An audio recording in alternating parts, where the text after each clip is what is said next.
아세안 지역 안보 포럼에서 강경화 외교부 장관이 종전선언과 관련해 미국, 중국과 상당한 협의가 이루어졌다고 말했습니다. 북한과도 의견 교환이 있었다고 밝힌 가운데 관련국들의 물밑 외교 접촉이 치열하게 전개되고 있습니다. 국방부가 기무사 요원들을 원래 소속 부대로 복귀시킨 뒤 다시 선발하는 방법으로 해편하기로 했습니다. 또 민간에 감찰권을 부여해 내부 견제와 감시를 강화하기로 했습니다. 민간인에게 감찰권이 주어진 것은 기무사 창설 이후 처음입니다. 연일 이어지는 폭염 속에 전국의 해수욕장과 계곡에는 많은 피서객들이 몰려들면서 여름 피서가 절정을 맞았습니다. 수도관 보온재를 쌓아뒀던 공장에서는 자연 발화로 추정되는 화재가 나기도 했습니다. 불과 사흘 전에 안전진단을 마쳤다는 BMW 차량에 불이 나면서 이미 점검받은 차주들의 불안감이 다시 커지고 있습니다. 또 다른 화재 원인 가능성이 제기되면서 국토부는 원점에서 조사를 하겠다고 밝혔습니다. 지난해 흑자를 기록하며 보험료를 경쟁적으로 내렸던 보험업계가 폭염으로 인한 손해율 상승과 정비요금 인상을 이유로 보험료 인상을 주장하고 나섰습니다. 이르면 올 가을 3, 4% 정도 오를 것으로 보입니다. 시청자 여러분 안녕하십니까? 8월 5일 일요일 KBS 9시 뉴스입니다. 남북미 중 외교수장이 모두 참가한 아세안 지역 안보 포럼 ARF 회의에서 한국전쟁 종전선언 문제가 다시 전면에 등장했습니다. 우리 정부는 미국, 중국과 상당히 협의를 했고 북한과도 의견을 교환했다고 밝혔습니다. 남북, 북미 간 공식 양자 협의는 없었지만 종전선언에 대한 관련국들의 물밑 외교 접촉이 치열하게 이어진 것으로 보입니다. 첫 소식 싱가포르에서 유지영 기자입니다. 아태 지역 외교수장들이 모두 모였지만 기대를 모았던 북미 간 공식 회동은 이뤄지지 않았습니다. 추가적인 미국의 대북 제재 조치까지 있었지만 관련국들 간 물밑 조율은 활발했습니다. 초점이 맞춰진 내용은 종전선언.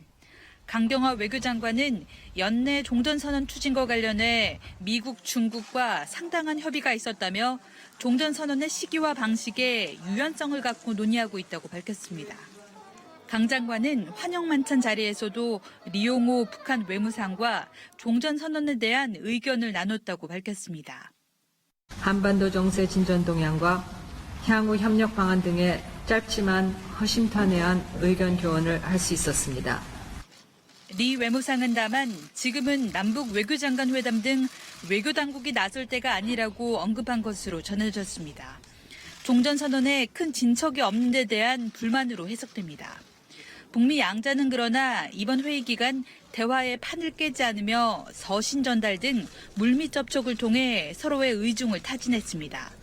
이제 북미 간 후속 협상의 관건은 양 정상 간 친서 교환으로 돌파구가 마련될 수 있느냐에 달린 것으로 보입니다. 정중동 상태인 비핵화 국면에서 종전선언 논의가 전면에 다시 등장한 가운데 우리 정부는 관련국들이 동의하기 쉽게 종전선언 초안을 최대한 단순하게 만들겠다는 전략인 것으로 알려졌습니다. 싱가포르에서 KBS 뉴스 유지향입니다.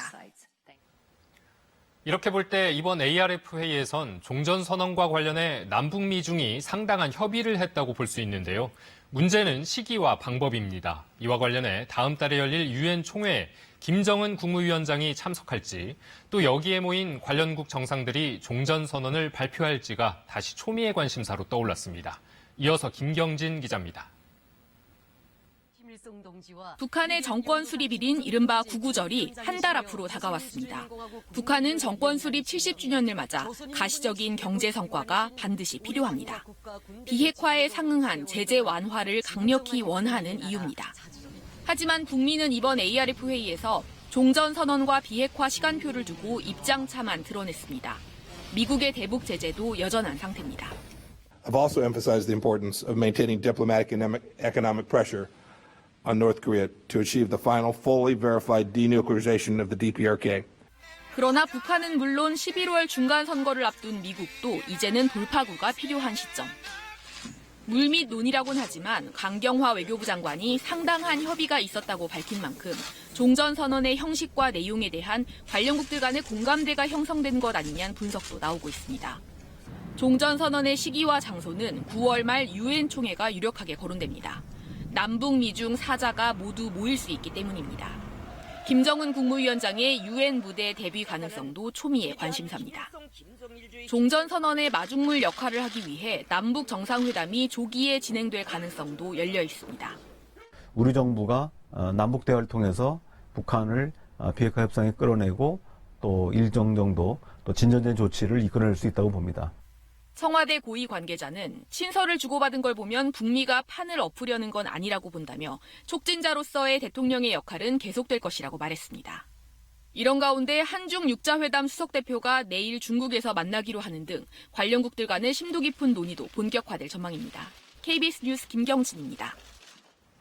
금강산에서 열리는 이산가족 상봉 행사에 참여하는 남측 인원 중 최고령은 101세의 백모 할아버지이고 북측 인원 중 최고령은 91세인 것으로 확인됐습니다.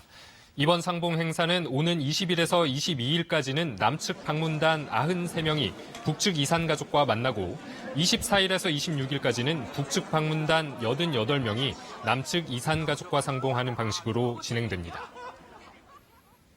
국민적인 관심이 집중된 기무사령부 해편과 관련해 국방부가 일단 요원들을 모두 원소속 부대로 복귀시킨 뒤 선별적으로 받아들여 새 부대를 꾸리기로 했습니다. 국방부는 이뿐만 아니라 기무사 내부적인 견제와 감시를 위해 민간 검찰에게도 감찰권을 주는 방안을 검토하고 있습니다. 이 소식은 박경호 기자가 보도합니다. 국방부는 우선 기무사 요원 전원을 원대 복귀시키기로 했습니다. 이후 댓글 공작과 세월호 사찰, 계엄령 문건 작성 등과 관련해 책임져야 할 인원을 우선 퇴출할 것으로 알려졌습니다. 군 일각에서는 800여 명 수준이 될 것으로 예상하고 있습니다. 여기에 구조개혁을 위한 인력 등 기존의 30% 정도를 제하고 다시 받아들여 새 부대를 창설할 것으로 전해졌습니다. 이와 함께 민간에 감찰권을 부여해 내부 견제와 감시를 강화하기로 했습니다. 인사 개입과 무분별한 정보 수집 등 특권과 보안 방첩 분야에서의 불법 행위 등을 근절하겠다는 겁니다. 이석구 사태뿐만 아니라 위수령 관련해서 국방부가 광범위한 감찰을 했지 않습니까? 그런데도 이 문제를 잡아내지도 못했고 잡아낼 의욕도 없었어요, 의지도. 군의 이익이라는 관점이 자꾸 작용하게 되는 거예요. 군 안팎에서는 현직 검사나 검찰 출신 민간 법조인이 유력한 것으로 전해졌습니다. 국방부 관계자는 민간인 참여가 한두 명으로 끝날 수준이 아니다라면서 감찰권 부여 등 개혁 작업에 법조계와 사회단체에서 광범위하게 참여할 것임을 시사했습니다. 민간인에게 감찰권이 주어진 것은 기무사 창설 이후 처음입니다. 새 부대 창설의 근거가 될 법령 재개정 등을 추진할 창설준비단은 장성급이 맡을 예정인데 비육사 출신의 남영신 신임사령관이 겸할 가능성도 제기되고 있습니다. 비육사와 민간 감찰로 대변되는 쌍끌이식 기무사 개혁에 군 안팎에 이목이 쏠리고 있습니다. KBS 뉴스 박경호입니다.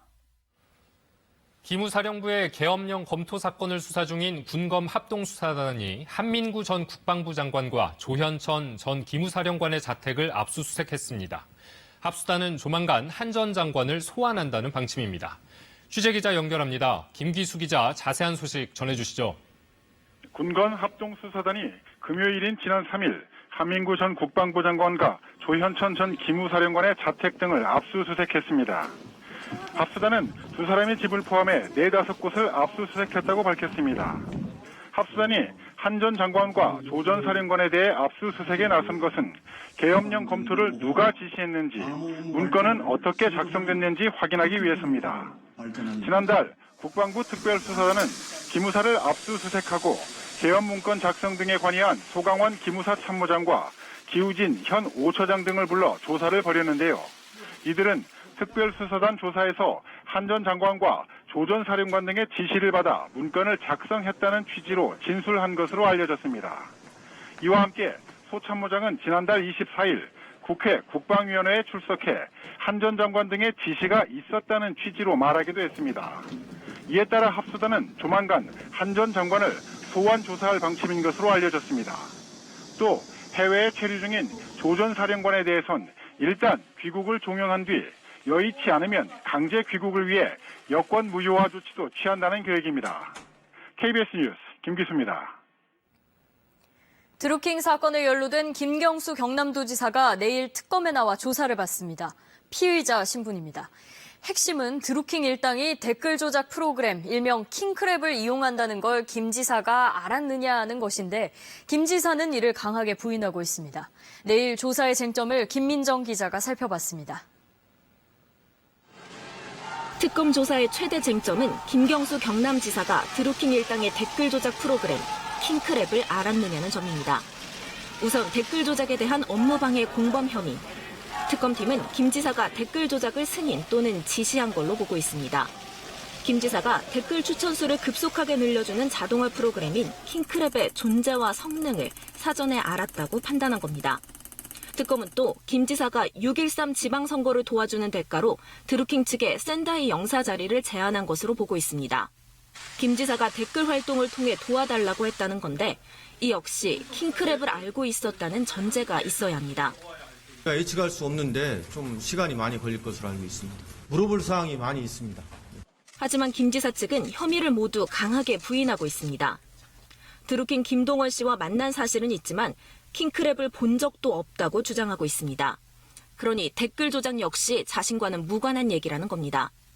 또 드루킹 측이 샌다이 영사 자리를 제안받았다고 주장한 시점은 지방선거 6개월 전. 김 지사 측은 이 당시는 출마조차 불투명했던 때라면서 선거를 도와달라고 요청한 적이 없다고 주장하는 것으로 전해졌습니다. 특검팀은 주말 동안 드루킹 등을 소환해 관련 진술을 다시 확인하는 등 김 지사 조사 준비에 주력했습니다. KBS 뉴스 김민정입니다.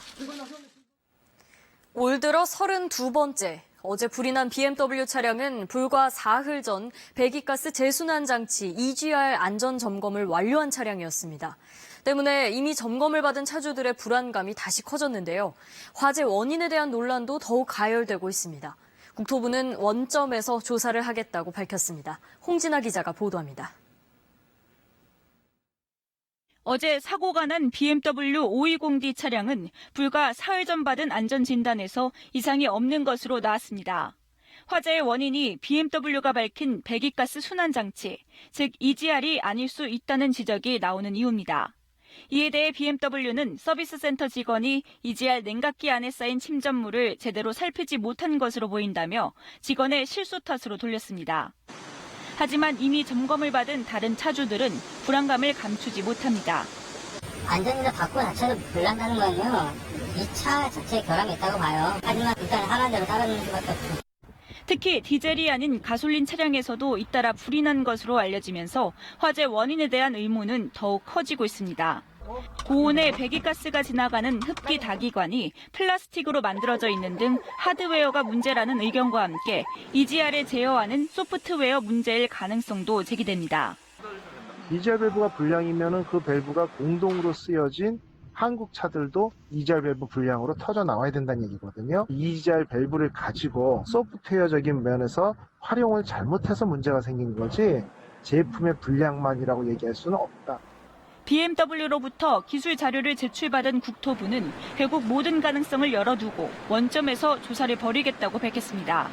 하지만 정확한 원인 규명까지 상당 기간이 필요해 이미 점검을 받은 2만 6천여 대를 비롯한 BMW 차주들의 불안은 계속될 것으로 보입니다.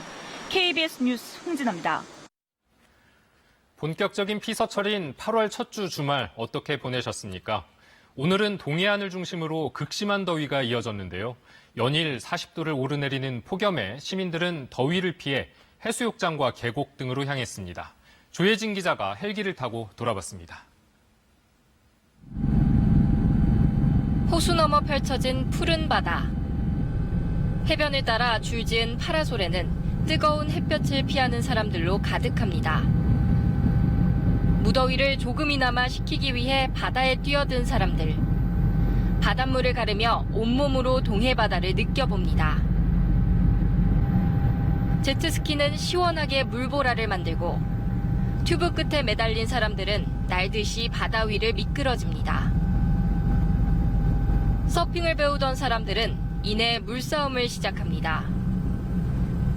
패들보드 위에 올라 노를 저으며 한가롭게 여유를 즐기는 사람도 눈에 띕니다. 산에 따라 시원한 계곡물이 흐릅니다. 어른 아이 할 것 없이 계곡에 몸을 담급니다. 반두잡이 낚시 그물도 등장했습니다. 물고기가 잡히지 않는지 잠수도 해봅니다. 강한 햇볕을 피하기 위해선 천막도 필수입니다. 물놀이장의 파도풀이 사람들로 가득 차 있습니다.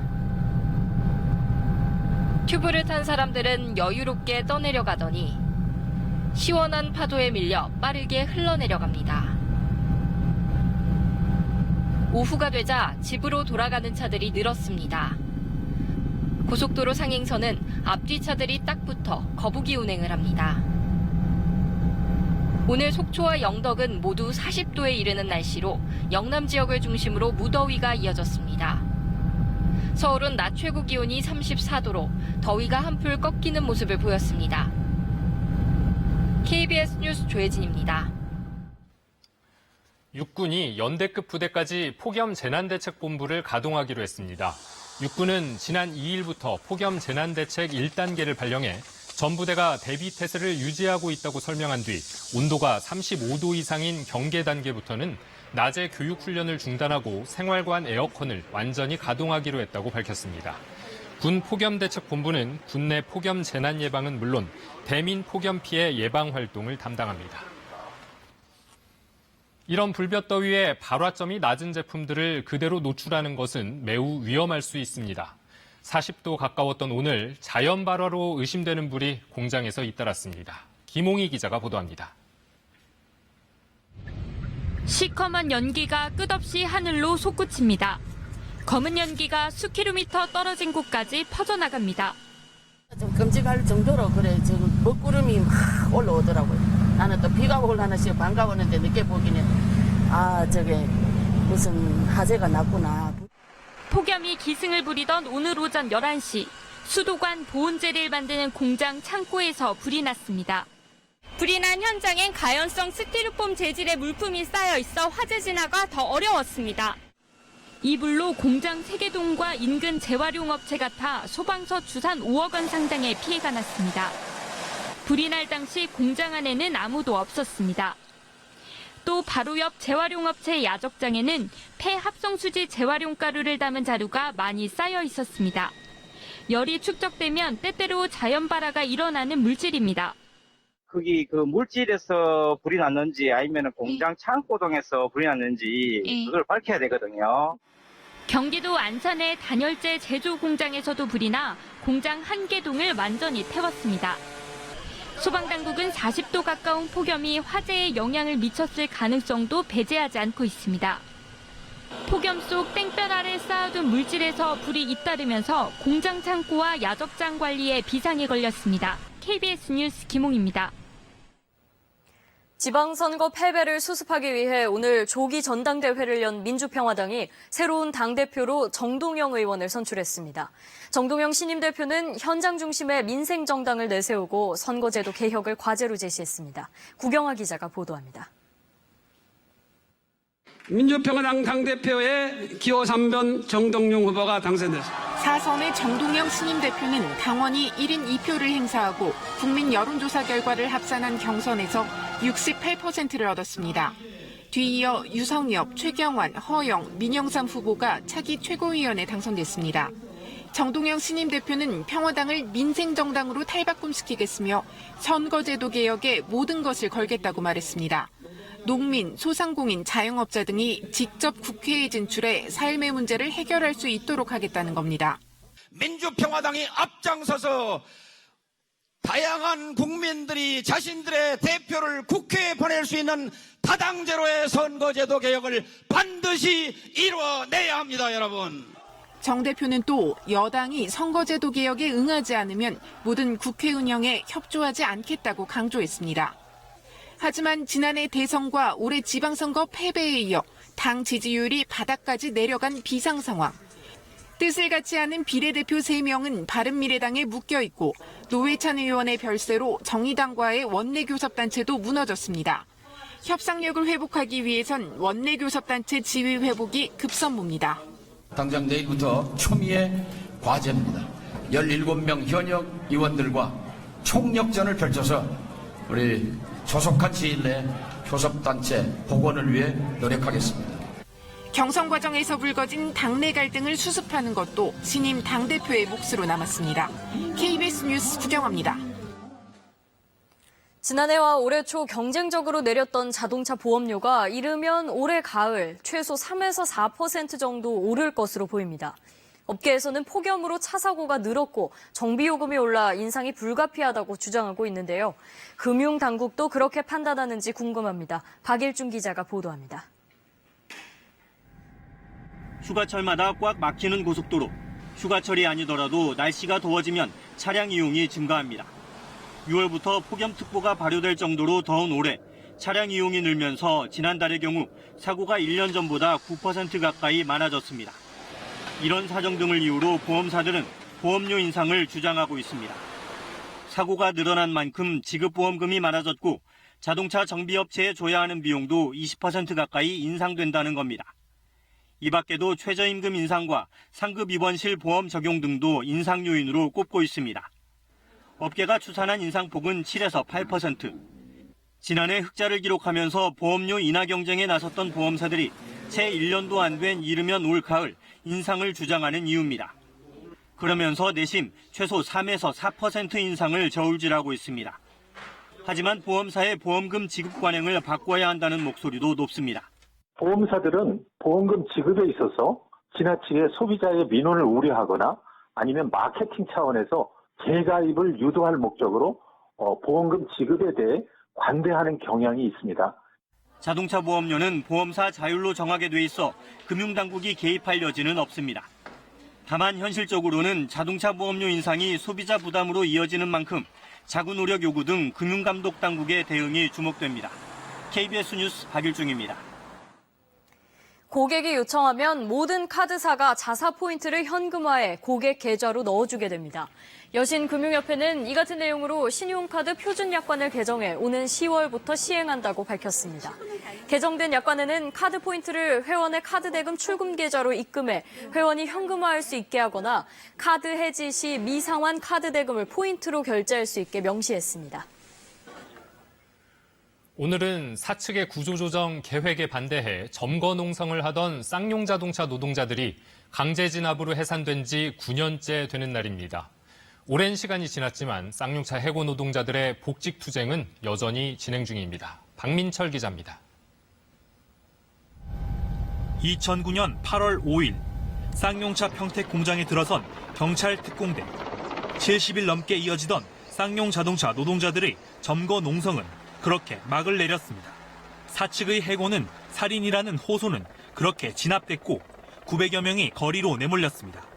당시 현장에 있던 노동자들은 아직도 그때의 악몽을 떨쳐내지 못하고 있습니다. 우리가 한국 대한민국의 국민인가라고 의심할 정도로 그 장면 하나하나가 잊지 못할 기억으로 좀 현재 남아있고요. 그 장면은 지금도 끔찍한 기억으로 좀 남아있습니다. 세월이 흘렀지만 쌍용차 해고 노동자들의 시계바늘은 9년 전 오늘에 멈춰서 있습니다. 일터로 돌아가지 못하고 하나둘 세상을 떠난 동료들. 벌써 30번째 희생자의 분향소가 차려졌습니다. 31번째는 있어서는 안 된다 라고 하는 절박함으로 사실은 올해도 이 자리에 있어요. 자신들의 사건이 재판거래에 이용됐다는 의혹까지 나오며 불신과 분노는 깊어졌습니다. 며칠 사이에 여러 문건들이 또 발견이 되고 하면서 더 지금까지 기억보다도 더 힘들었던 것 같아요, 하루하루가. 그래도 40도가 넘는 아스팔트에 온몸을 던지면서 기나긴 투쟁을 이어갑니다. 절박함, 절실함이 있기 때문에 이 더위 또한 우리가 충분히 버티고 견뎌내는 거 이게 유일하게 우리가 할 수 있는 일입니다. 언젠가는 일터로 돌아갈 수 있다는 간절한 희망. 쌍용차 해고 노동자들이 복직 투쟁을 멈출 수 없는 이유입니다. KBS 뉴스 박민철입니다. 베네수엘라 마두로 대통령이 드론을 이용한 암살 공격을 받았습니다. 야외에서 연설을 하던 도중 상공에서 폭발물이 터진 건데요. 대통령은 무사했습니다. 상파울루에서 이재환 특파원이 취재했습니다. 마두로 베네수엘라 대통령이 방위군 창설 기념 연설을 하는 도중 굉음과 함께 갑자기 카메라가 흔들립니다. Ha llegado la hora de la recuperación económica y necesitamos. 대통령과 주변 장성들이 놀라서 상공을 쳐다보고 경호원들이 방탄 장비로 대통령을 둘러쌉니다. 10초 뒤 또 한 번의 폭발음이 들립니다. 도로에 도열해 있던 군인 수백 명이 대열을 무너뜨리며 급히 대피합니다. 폭발물이 떨어진 행사장 주변 아파트에서는 연기가 피어오릅니다. 정부는 대통령 연설 장소 인근에서 폭발물을 실은 드론 여러 대가 폭발했다고 밝혔습니다. 대통령은 무사했지만 군인 7명이 다쳤습니다. 베네수엘라 정부는 이번 공격이 대통령에 대한 암살 시도라고 규정했습니다. Con evidencia que se trata de un atentado en contra de la figura del presidente constitucional de la República Bolivariana de Venezuela. 마두로 대통령은 대피 직후 친미 정권인 콜롬비아가 암살 시도의 배후 세력이라고 지목했습니다. 하지만 살인적인 인플레이션에 시달리고 있는 베네수엘라의 경제 상황 때문이라는 분석도 나옵니다. Esa especulación son producto del descontento que vive el país y igualmente los militares. 베네수엘라에서는 지난해 전직 경찰관이 헬기를 몰고 대법원과 내무부를 공격하기도 했습니다. 상파울루에서 KBS 뉴스 이재환입니다. 간추린 뉴스입니다. 유엔 안전보장이사회 금수 품목인 북한산 석탄 반입 의혹을 받고 있는 외국 선박이 최근 평택항에 정박했다 출항했다고 VOA 미국의 소리 방송이 보도했습니다. VOA는 민간 선박 정보 사이트를 인용해 벨리즈 선적의 샤이닝 리치오가 평택항에 머물다 우리 시간으로 어제 오후 제3국을 향해 출항했다고 전했습니다. 철도와 지하철역, 고속도로 휴게소 등 대중교통 공중화장실 5천여 곳에 몰카 안심지대가 조성됩니다. 국토교통부는 여성들이 안심하고 대중교통을 이용할 수 있도록 교통시설 운영자에게 불법 촬영 점검을 의무화하고 휴가철과 명절 등에는 특별 점검을 실시하는 내용의 대책을 마련했다고 밝혔습니다. 오늘 오전 11시 10분쯤 서울 청량리역 방향으로 운행하던 지하철 1호선 전동차가 서울역에서 고장으로 멈춰서면서 1시간 40여 분 동안 상행선 운행이 중단됐습니다. 이 사고로 전동차에 타고 있던 승객 300여 명이 하차해 다른 교통수단으로 환승했습니다. 여름이 지나고 가을에 접어든다는 입추가 모레입니다. 논에서는 뜨거운 태양 아래 벼가 무럭무럭 자라고 있는데요. 중국 랴오닝성의 대평야에는 조금 특별한 논이 펼쳐져 있다고 합니다. 벼로 그린 대륙의 논 그림 함께 감상해 보시죠. 김경수 특파원입니다. 지평선 끝이 보이지 않는 중국 랴오닝성의 대평원. 쌀로 유명한 이 지역의 논 위에 날개를 활짝 펼친 핫그림이 모습을 드러냈습니다. 지역 특산품인 참깨와 무술년인 올해의 동물 개도 익살스러운 표정으로 관광객을 맞이합니다. 和家人从北京特意过来看红海滩，然后看到这边有稻田画，然后有京剧的脸谱，有动物，有螃蟹，然后我觉得非常的壮美。 10만 제곱미터, 축구장 15개 면적의 그린 용은 세계에서 가장 큰 용 그림이란 설명이 붙어 있습니다. 사랑을 고백하는 사람의 실루엣, 1000개의 손을 가진 보살과 실제 작동하는 QR코드 그림도 눈길을 끕니다. 모두 색깔이 다른 9가지 뼘잎을 물감 삼아 그린 논 그림입니다. 我们稻田画呢，就是利用我们用杂交培育出来的几种不同颜色的彩稻啊，绘制成这种大地上的一种彩色的图形。 컴퓨터 설계를 바탕으로 봄에 정교하게 모를 심고 뜨거운 여름에 비로소 완성되는 거대한 논 그림을 보기 위해 매년 100만 명 이상이 찾아옵니다.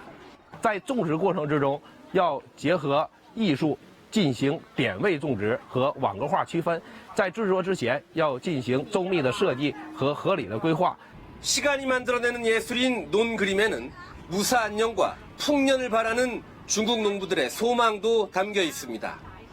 판진에서 KBS 뉴스 김경수입니다.